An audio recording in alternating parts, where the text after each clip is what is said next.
కార్పొరేటర్లలో ఒకరిద్దరు అవినీతి పరులు ఉన్నారని కార్పొరేటర్ దొడ్డారెడ్డి ప్రతాప్ రెడ్డి సంచలన వ్యాఖ్యలు చేశారు. టీడీఆర్ బాండ్ల కుంభకోణంపై విచారణ జరిపించి వాస్తవాలు ప్రజలకు తెలపాలన్నారు. మాస్టర్ ప్లాన్ రోడ్లు నాణ్యత పరీక్షించిన తర్వాతే పెండింగ్ బిల్లులు చెల్లించాలన్నారు. డబుల్ డెక్కర్ బస్ను కంపోస్టర్ యార్డులో పెట్టడం బాధాకరమని దానిని అందుబాటులోకి తీసుకురావాలన్నారు. నగరపాలక సంస్థ మేయర్ టీడీఆర్ బాండ్ల కుంభకోణంలో ప్రమేయం లేని కార్పొరేటర్లందరూ జ్యుడిషియల్ ఎంక్వైరీపై సంతకాలతో కూడిన ఏకగ్రీవ తీర్మానం చేసి ఏపీ ప్రభుత్వానికి పంపాలని ఆయన కోరారు. మా వాళ్ళందరూ మాట్లాడాలి కాబట్టి నేను ఫస్ట్ టైం మాట్లాడుతాను. సగం ఎమ్మెల్యే గారు మాట్లాడేశారు, ఇప్పటికి మా కార్పొరేటర్లు కొంతమంది మాట్లాడేశారు.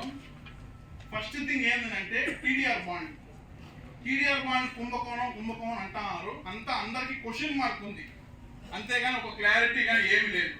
దానికి కారణం 50 మంది కార్పొరేటర్లు. ఫస్ట్ థింగ్ ఏంటంటే అందరికీ 50 మంది కార్పొరేటర్లు కుంభకోణంలో పాల్గొన్నారు లెక్క ప్రకారం. దానికి ఒక క్లారిటీ లేదు. రోడ్లు వేసేసా ఒకటి 2 కార్పొరేటర్లు చేసిన పనికి అందరి మీద పాపం మోపడుతుంది. 1 2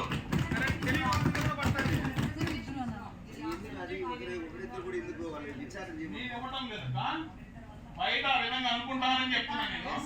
నేను ఇవ్వలేదు, నీ కన్ఫర్మేషన్ అసలు ఇవ్వలేదు. 50 మంది బోర్డులు ఎత్తి పేరు ఎత్తి రాసి పెట్టారు కదా, బోర్డులు అక్కడ రోడ్లు వేసి ప్రతి చోట వేసి పెట్టారు కదా. దాంట్లో పాపం మంచుకున్నట్టే కదా. ఎక్కడ మనం ఆ బోర్డు వేసిన దాంట్లో మన పాపం మంచుకున్నట్టే కదా.